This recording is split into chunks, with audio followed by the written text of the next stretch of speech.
Hare Krishna, all glories to Srila Prabhupada. So today we will have third discussion on Narad Bhakti Sutra 54, which is as follows.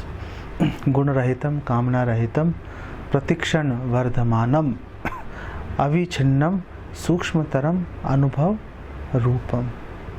And the translation is: pure love of God manifests as the most subtle consciousness, devoid of material qualities and material desires, increasing at every moment and never interrupted. Avichinnam. And we'll discuss after we invoke the mercy of Srila Prabhupada and Chaitanya Mahaprabhu. आज अनुलंबित बुझौ कनकावदातौ संकीर्तनैक पितरौ कमलायताक्षौ विश्वम्भरौ द्विजवरौ युग धर्म पालो वंदे जगत प्रिय करौ करुणावतारौ।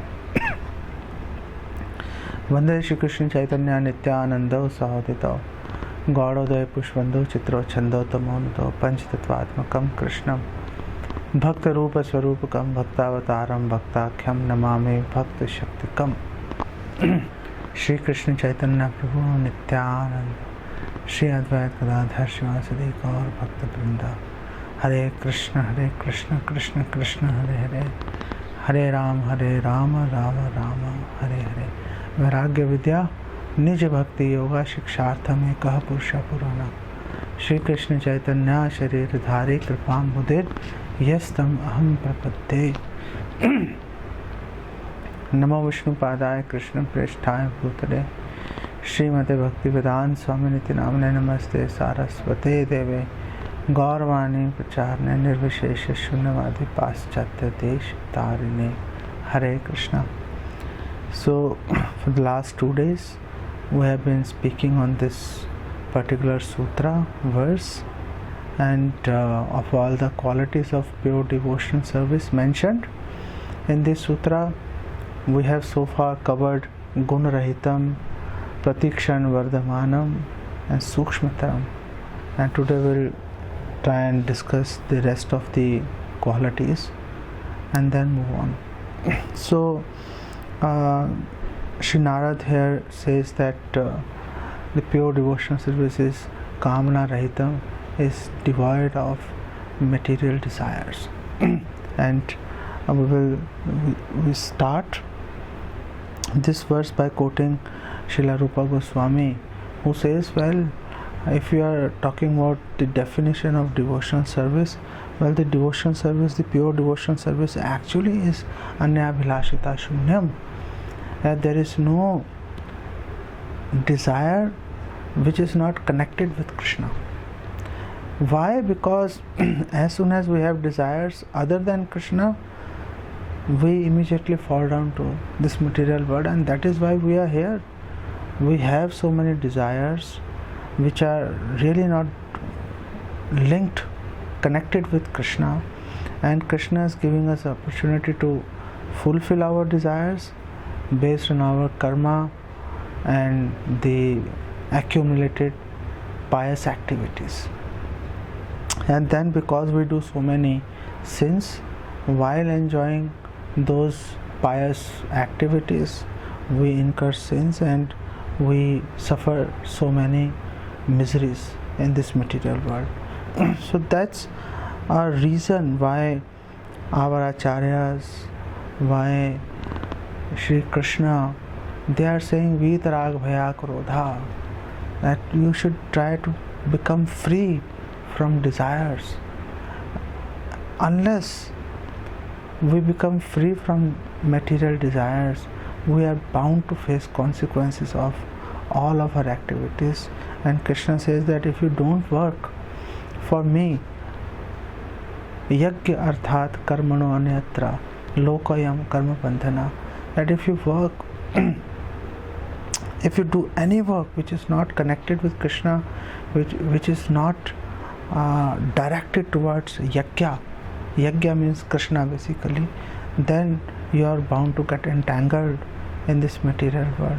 So it is in our own interest that we become desireless, in the sense that we have no desire now whatsoever to enjoy this material world. Actually, Actually, it doesn't really stop here. Actually, a devotee who progresses in devotional practices, they actually they hate even the thought of material enjoyments which is represented by woman association. In fact, Yamunacharya is saying that as soon as this thought somehow comes in my mind about enjoying with having to gratify the senses with women, immediately my lips curl, as if you want to, there is something bitter in your mouth and you want to spit it out. So that's where the devotional practice takes to the practitioner, and we can always judge whether or not we are making progress in devotional life by seeing whether is there any reduction in our material desires, or we are at the same level of kamna, intense desire to gratify our senses and accumulate so many facilities, money, wealth, family, in order to facilitate that. So we have to figure this out, and Sri Bhaktivinoda Thakur says that every Ekadashi, tomorrow is Ekadashi, and Bhaktivinoda Thakur says every Ekadashi, please evaluate where did you stand last Ekadashi and what is the status now, this Ekadashi, and in this fortnight, have you really made any progress? That's the way of devotional life. And if we are not vigilant enough to guard against the material desires, then we really screw our own happiness basically. That's the idea. And pure devotional service is characterized by the fact that the devotee doesn't have any material desire. However, it is mentioned that Krishna is Anandmaya Bhyasat. Krishna is always full of pleasure. He is always seeking pleasure. And being a part parcel of Krishna, we cannot be devoid of that pleasure seeking potency. So Srila Prabhupada advises that instead of blocking rasvarjan, rasopiyasya, instead of blocking the rasvarjan, blocking the enjoying propensity, and in your heart you keep nourishing that desire to enjoy senses, even though apparently we don't, it's better that you employ this enjoying propensity in the service of Krishna. And that's what all the mukta jivas, eternally liberated souls, that's what all of them do. They are first of all full of desires. It's not that they lack any desire or anything. And when in Brihad Bhagavatamrita we find this verse where Uttara is speaking with Parikshit Maharaj, and she is asking about the destination of gopis, and during her inquiries she recited this verse and she said, Ye sarva nairapekshena radha dasya ichchava param sankirtayanti tananam tahadrish priyata maya. And she said that the gopis, they are always chanting his names, his means Krishna's names and pastimes, and they are full of unique love for him, and they are indifferent to everything else. Still, they want only to become servants of Sri Radha, Radha Dasya Ichchavaha Param, and they have this intense desire to serve Srimati Radharani so that she can further serve Sri Krishna.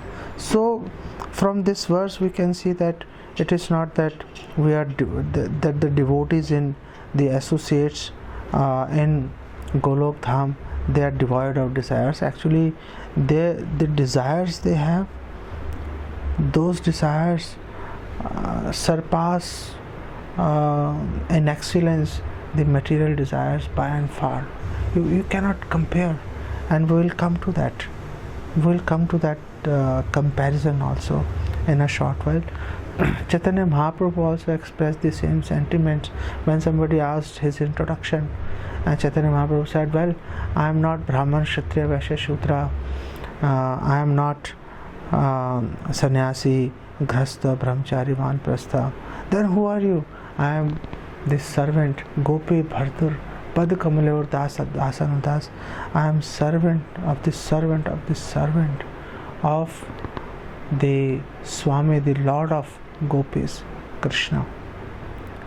So when you talk about service, and in this verse Anukuli and Krishna Anushilanam, where Srila Rupa Goswami says that Anya Abhilashita Shunyam Jnana Karmadi Anavartam Anukuli and Krishna Anushilanam Bhakti Rutma. When you say this word Anukul, favorable, actually it means there is a desire to satisfy Krishna. Otherwise, what is the point of bringing this word Anukul in this verse? Anukul means to see what Krishna desires, and then you realign your desires in correspondence to the desires of Krishna. That's the whole idea. That's the devotion service. And it is not that you are nishkriya, you are inactive, or you are only meditating. No, you actually go and physically serve. You physically endeavor to serve Krishna.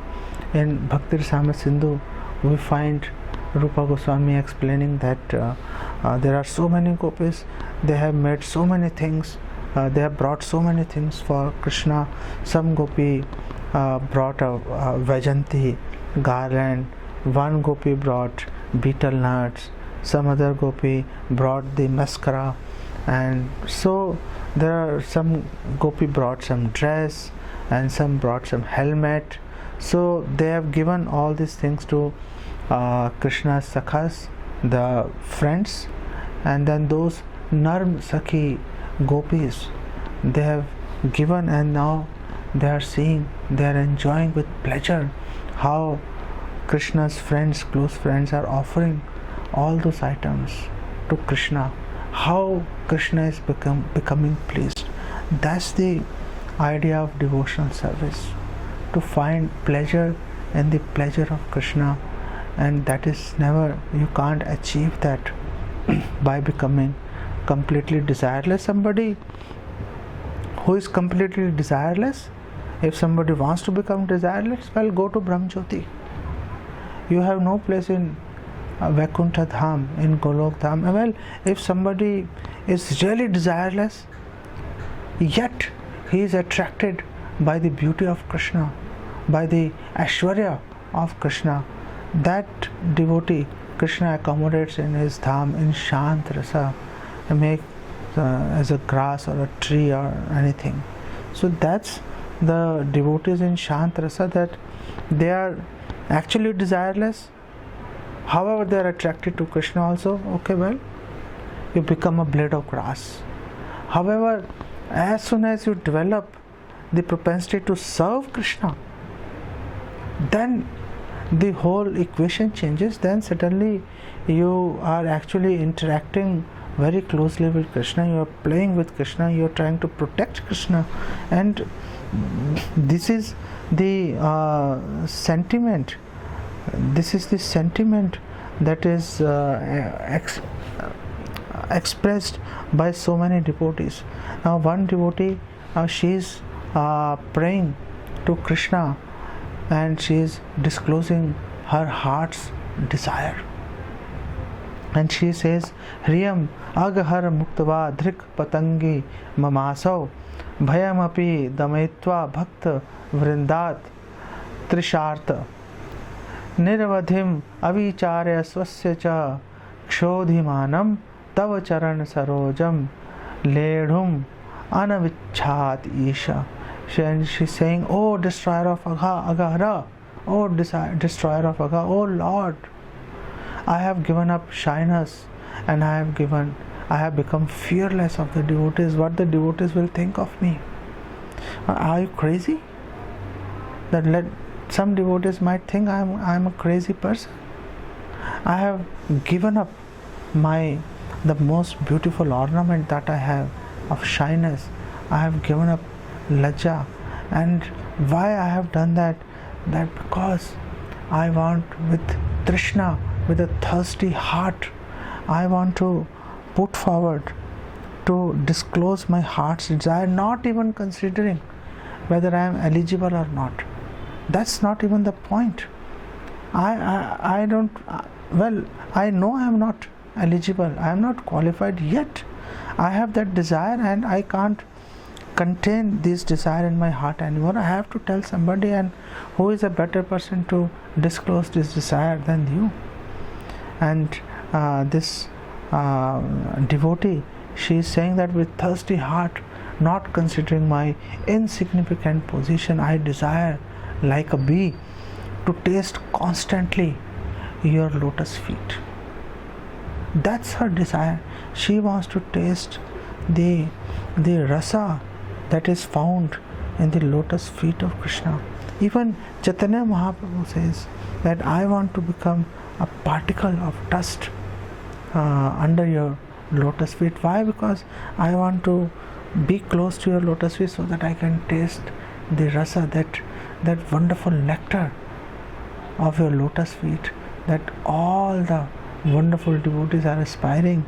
Even Lakshmi, she never leaves your lotus feet even for a second, because she gets so much of taste, so much of rasa, and newer varieties of rasa from your lotus feet, from serving your lotus feet. So that desire, these desires, it keeps becoming more and more condensed, and it becomes so condensed at a point that the devotee can no longer hold it in his or her heart, and they have to disclose it to Krishna, giving up all shyness and not even considering what others might think of them. And there is a devotee who is praying that, well, I have taken shelter of the lotus feet of all the elderly Brajvasis. Now this devotee is glorifying the elderly Brajvasis, and this devotee is saying, Bhuri anugraha chitena chetasa lalan uktam abhitaha kripakulam gauraven guruna jagat guror gauravam ganan aganyam ashraya. And this devotee is saying that I take shelter of the countless elders. There is no limit. How many elders are there? There is no limit. I take shelter of the countless elders who are full of desires to remove Krishna's sorrow. Wow. Now somebody, there is somebody who wants to remove Krishna's sorrow. Well, that's big, And you think you are even qualified to remove Krishna's sorrow? You even think that Krishna can be sorrowful? But that's how elevated the elderly Brajvasis are. And this devotee is saying, who are eager to care for him, with hearts filled with great desire to protect him. Though he is the Guru for the universe, Guruna Jagat Guru, he is the Guru of the whole universe, still they want to protect him. And we find evidence in Srimad Bhagavatam that whenever any demon attacked Krishna, so all the elderly gopis, they will bring forward all the Panchakavyas, they will bring forward cow urine, cow dung, and they'll smear Krishna's body with these things, and they'll chant Narayan Kavach, etc., Purush Sukta mantras to protect Krishna, to invoke protection for Krishna, and they will fan Krishna with cow tail. So why they are doing? Because they feel they are capable of doing that. They feel that they must protect Krishna at all cost. That's their heart's desire. So a devotee wants to take shelter of them, wants to follow in their footsteps, and wants to serve Krishna in whatever capacity, whatever rasa they are qualified for. And now, as far as the Anubhav Rupa, the direct perception is concerned, Srila Prabhupada says, we'll begin with a quote from Srila Prabhupada, wherein he says, the impersonalists speculate on the Supreme Personality of Godhead and His devotees and subject them to the tests of direct perception. The impersonalists, the non-devotees, they want to judge Krishna and His devotees on the strength of their direct perception, whereas Chaitanya Charitamrita says, Tar Vakya Kriya Mudra Vigyana Bhujai. You cannot, no one can understand. Even the Vigya, even the most intelligent person, they cannot understand the activities of the pure devotees of the Lord. Yar Hriday Krishna Prem Karay Uday. One who is endowed with Krishna Prema, his activities cannot be understood. And we also see in Narad Bhakti Sutra, earlier sutras, it is mentioned that the association of pure devotees is agamya. It is very difficult to understand. You cannot understand just like that.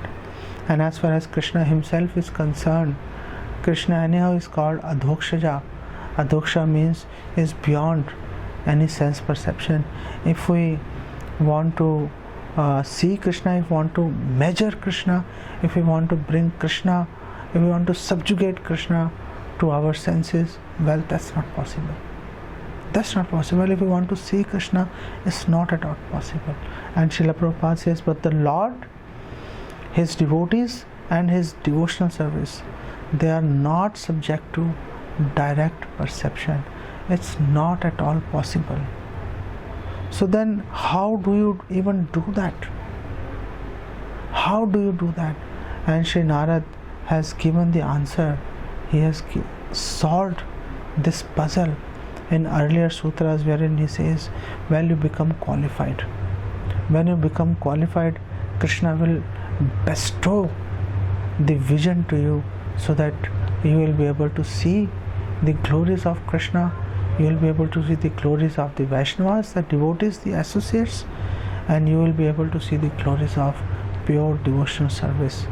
It cannot happen empirically that you try to gather the knowledge and try to lord over all these three things. You have to become servant of Krishna. You have to become servant of Krishna's devotee. You have to become servant of devotional service, personified. Then only there is a hope that you will one day you will become qualified, and then you will see their glories in their full splendor. And we get this assurance from Krishna in Bhagavad Gita 9.2, where Krishna says, Raj Vidya Raj Goyam Pavitram Idam Uttamam Prataksh Avgamam Dharmyam Susukhum Kartum Abhyayam. And Krishna says that Prataksh Avgamam, you will be able to directly perceive it. It's not that you will keep on guessing. No, you will be able to directly perceive Lord Krishna and His associates by engaging in the devotional service. And Krishna says, well, this pure devotional service is so sukhum kartum avyayam. It is very pleasant, very wonderful to even perform. And Srila Prabhupada, in countless occasions, while even discussing this verse, Srila Prabhupada has said that anyone who engages in chanting Krishna's name, engaging in serving the Vaishnavas, reading the literature, where they can directly perceive how this devotional service is affecting them. You see thousands upon thousands of devotees, they left all type of sins and they became Goswamis from Godas. They became master of their senses and they engaged successfully their senses in the service of Krishna. That's a big thing, And Srila Prabhupada says, well, here is a direct perception. You can see, unless these devotees are experiencing something, Why will somebody engage param drashtva nivartate? Unless they are experiencing higher rasa, how can they even do that?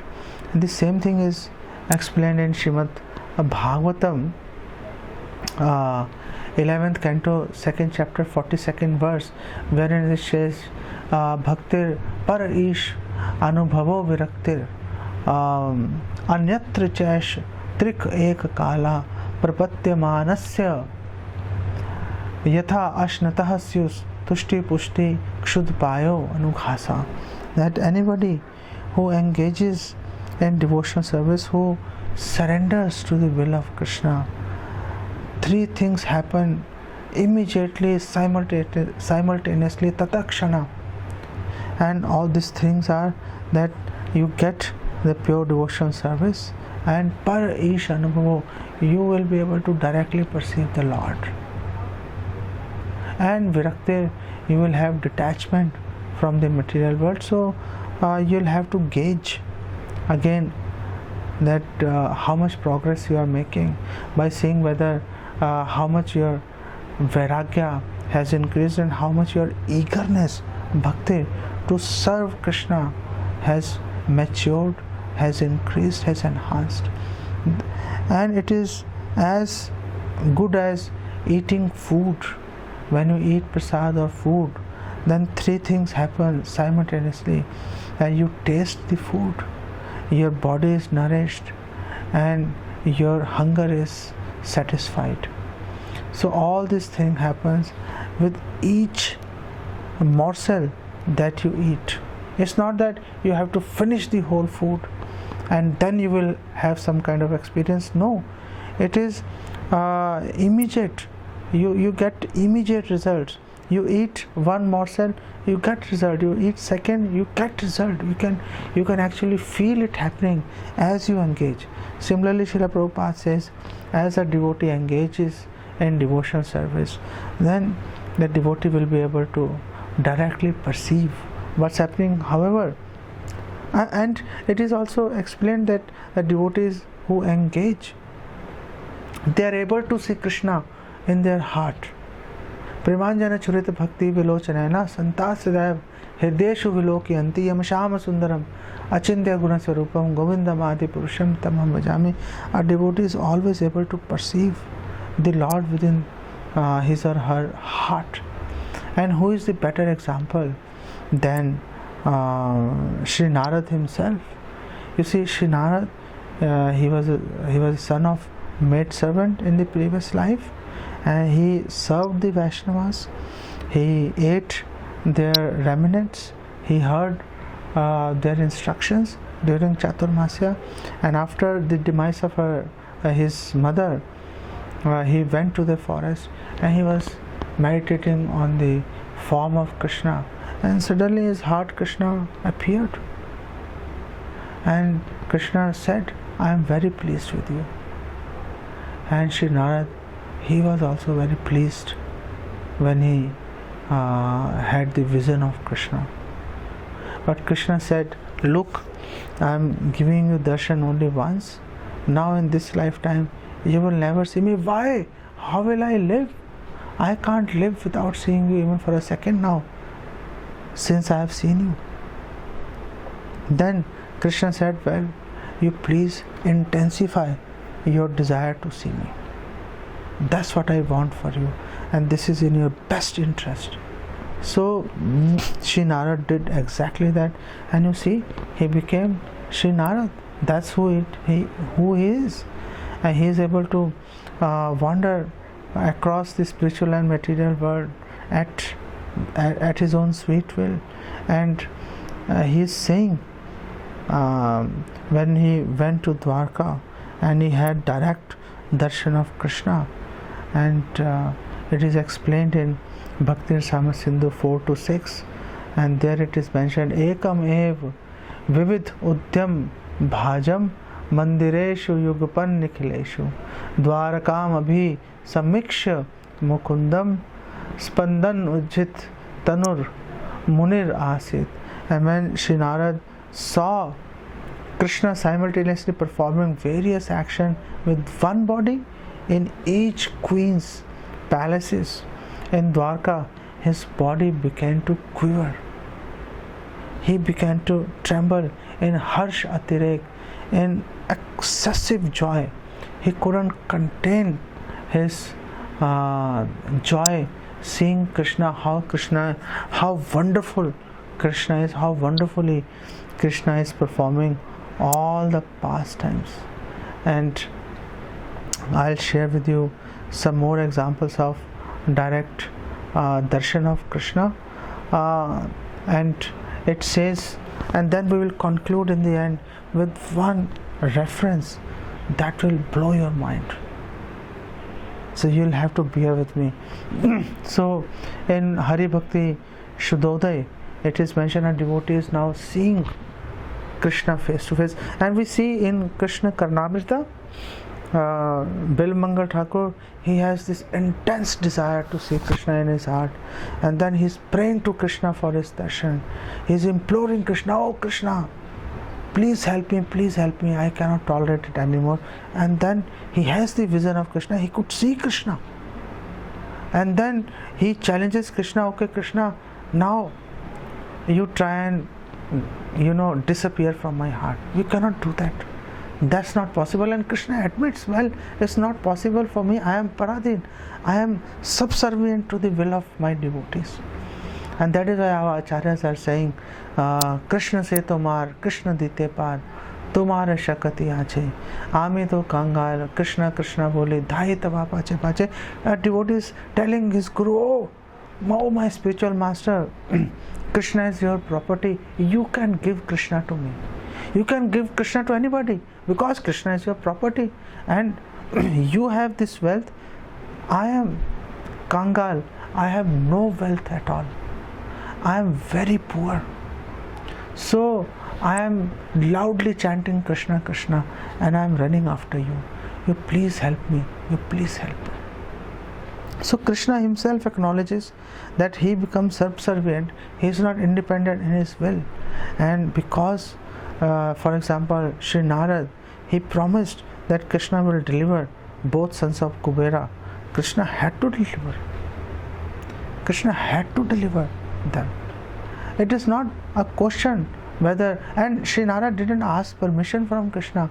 Should I give them this boon? No. Sri Narad is fully independent. He doesn't care about Krishna's permission. He has given them the opportunity, the Kuber Putras, the sons of Kuberas. Okay, well, you will see Krishna, and Krishna had to oblige. Krishna just couldn't say no. Name Bhakta Pranashati, the promise of my devotee will never go waste. It's not at all possible.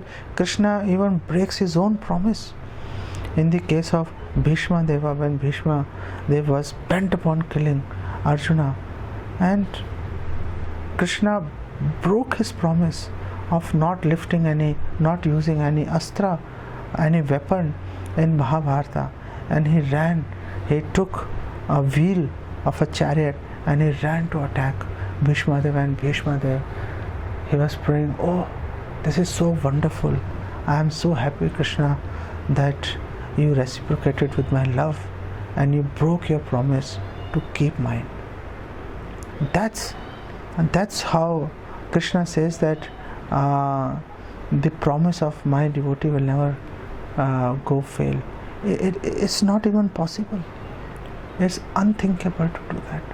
So that is why a devotee, he is always praying for the association of pure devotees who can actually deliver Krishna to them, and they can have a direct vision of Krishna. And in Hari Bhakti Shuddhodaya, a devotee is seeing Krishna.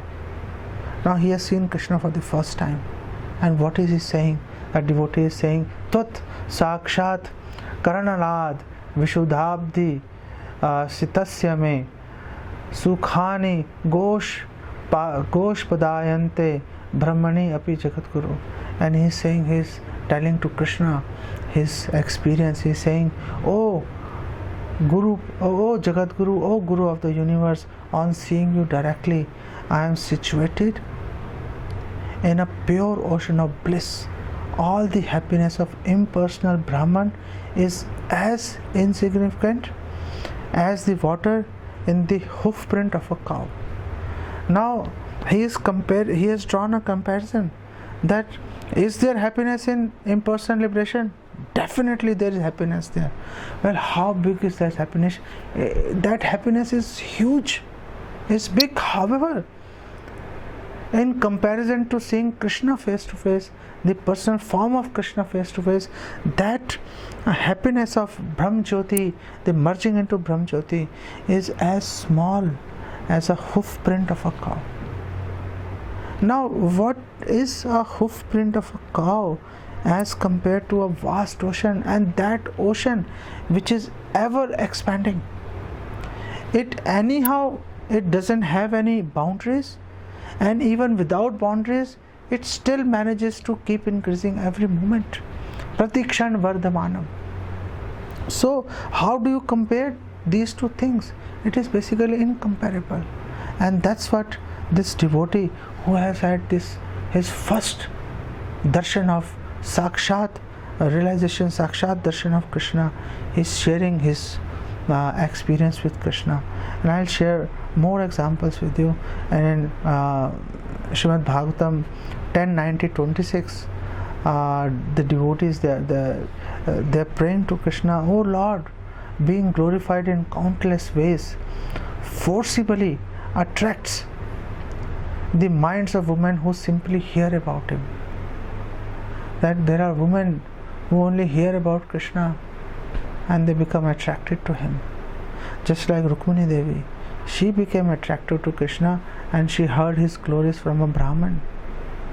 The wives of Yagic Brahmans, they became attracted to Krishna and they heard Krishna's glories from the visiting devotees. They had never seen Krishna unless Krishna and Balaram decided to actually beg food from them. Nobody had seen Krishna, but they developed such a yearning to see Krishna. Krishna and Balaram actually had to beg them to give them food, and in that guise Krishna blessed them with his Sakshat darshan. So they are praying that Krishna, even if somebody hears about Krishna, they develop their minds are attracted. Krishna steals their heart. So what to speak then of those women who see him directly? Now what happens to them? And there are women who see Krishna directly. Now what is the fortune of those women who are seeing Krishna, who are drinking the nectar of his lotus face, who are drinking the nectar of his lotus feet, who are drinking the nectar of his lotus hands? I mean, we can't even imagine how does it feel like. And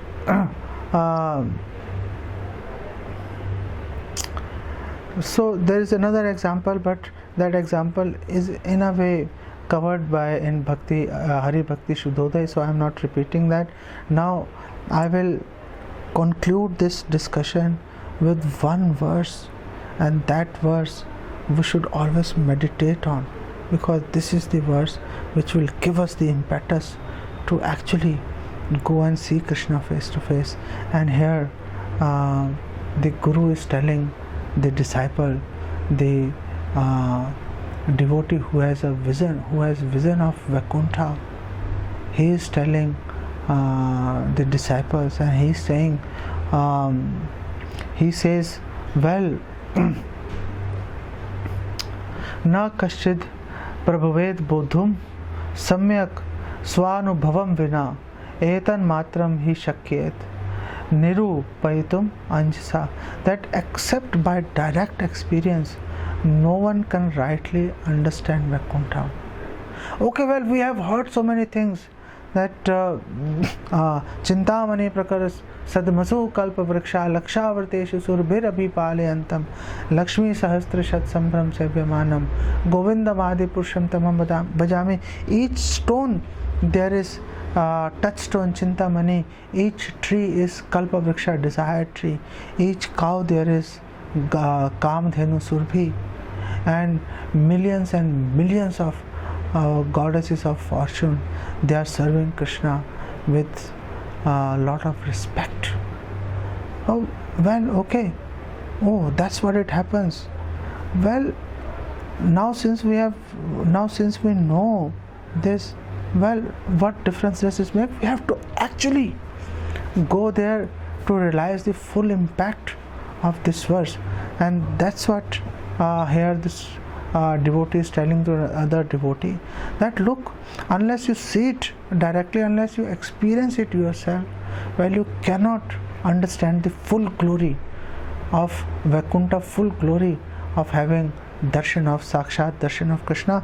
And he is expressing his inability to describe more, and he says, no more than this can I accurately describe. I have tried to describe so many things, but you see, if you want to really taste it, you have to actually go there. It is incumbent upon all of us to actually try very hard to go to Vaikuntha, to go to Golok Dham, and to visualize, to see Krishna there face to face, and then only we will understand how beautiful Krishna is. What is that unique fragrance of Krishna's body that attracts even the Atma Ramas, those who are already situated in impersonal liberation. So let's all strive very hard to reach that situation, and that is the idea why Sri Narad is explaining, why he is giving this synopsis of pure devotional service. So we will stop here.